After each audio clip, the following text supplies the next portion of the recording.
আসসালামু আলাইকুম সম্মানিত চাষি এবং কৃষক ভাইয়েরা। তো আজ রাত থেকেই গুড়ি গুড়ি বৃষ্টি এবং বাতাস হচ্ছে। আমি আমার ধানের প্রজেক্টে চলে আসলাম। আমি যে জাতের ধানটা এই জমিতে রোপণ করছি সেটা হচ্ছে এটা BR52 ধান।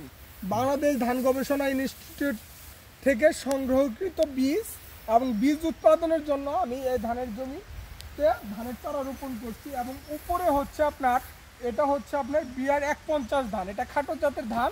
আর এটা হচ্ছে আপনার BR52 ধান, যেটা সেটা হচ্ছে উঁচু ধান। আপনারা দেখতেছেন ধানগুলা আলহামদুলিল্লাহ বেশ ভালো হয়েছে। তারপরে হচ্ছে ধানের জমিতে এখন যে গুড়ি গুড়ি বৃষ্টি হচ্ছে, BR51 ধানটা একটু উঁচু হয় এবং উঁচু হলে ধানটা একটু শক্ত এবং ধানটা একটু মোটা, কিন্তু ফলন অধিক পরিমাণে অন্যান্য জাতের থেকে এই BR52 ধানটা এটা ফলন তুলনামূলকভাবে বেশি। এবং ধানগুলো উঁচু হলেও ধানের ডাঁটা কিন্তু শক্ত। ধানটা এই যে আপনি দেখতে পাচ্ছেন, আমারটা কিন্তু পুরো পাহাড়ি এলাকা। এখানে আপনার হচ্ছে 6 বিঘা জমিতে ধান রোপণ করছি। BR52 যে ধানটা, এটা পাহাড়ি এলাকা হলেও আপনার একটু বাতাস একটু বেশি লাগে, তারপরে ধানগুলো কিন্তু হেলে পড়ে নাই, দু একটা জায়গায় একটু পড়ে গেছে। তো আপনারা BR52 জাতের ধান চাষ করতে পারেন। এর রোগ প্রতিরোধ ক্ষমতা অনেক বেশি, রোগ ব্যাধির পরিমাণ কম, ছত্রাকের আক্রমণ কম। তো আপনারা পুরো জমিটা খেয়াল করতেছেন। আমি আমার জমিতে চলে আসছি যে গুড়ি গুড়ি বৃষ্টি বাতাস হচ্ছে, এ অবস্থায় ধানের জমির কি অবস্থা সেটা দেখার জন্য আমি চলে আসছি। তো আলহামদুলিল্লাহ মহান আল্লাহ তাআলার রহমতে অনেক ভালো ফলন এবং ভালো ফসল উৎপাদন হয়েছে, ভালো ফলন হয়েছে। এখন আল্লাহ তাআলার কাছে হাজারো কোটি শুকরিয়া। এখন হচ্ছে ধানগুলো যাতে আমরা ঘরে নিতে পারি, প্রত্যেক কৃষক, এবং সুন্দরভাবে তাদের সোনালী ফসল যাতে ঘরে তুলতে পারে। তো আপনি এই যে দেখতেছেন যে পুরা জমিটা হচ্ছে আপনার, আর এখানে BR52 জাতের ধান, এটা অনেক ভালো। ধানের মধ্যে কোনো ভাঁজ নাই, এটা BDR বীজ থেকে উৎপাদিত একটা ধান।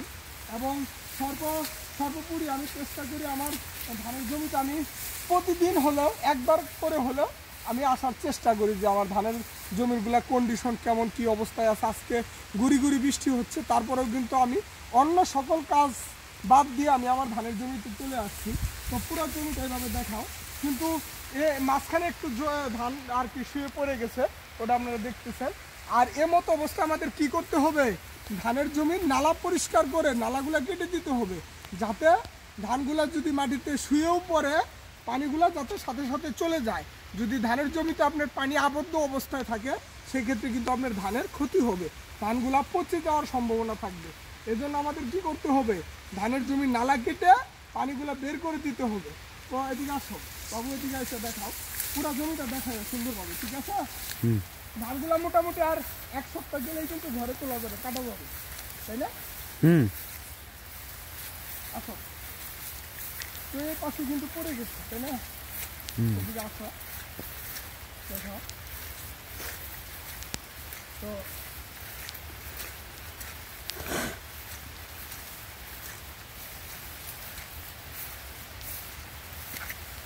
এপাশে কিন্তু ছায় নিচ দিয়ে আসো, কিন্তু ধানের মধ্যে পাড়া লাগলে ধানটা তোমার নষ্ট হয়ে যাবে।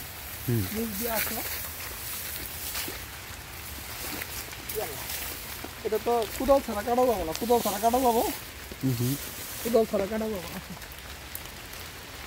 তো আরেকটা বিষয় খেয়াল করবেন, এই যে কিছু ছায়া জায়গাটা ধানগুলা পড়ে গেছে। তো আমাদের এই পড়ে যাওয়া ধানগুলো আমাদের কি করতে হবে, যেহেতু এটা হচ্ছে মানুষ চলাচল করে এবং চলাচল করে, এই ধানগুলো আমাদের এভাবে আপনার হচ্ছে একটু সরাই দিতে হবে।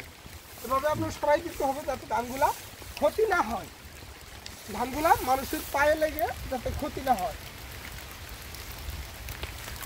এভাবে গুছিগুলা, ধানের গুছিগুলা সরাই দিতে হবে। ওদিক দিয়ে উপর দিক দিয়ে আসো, এদিক দিয়ে আসো।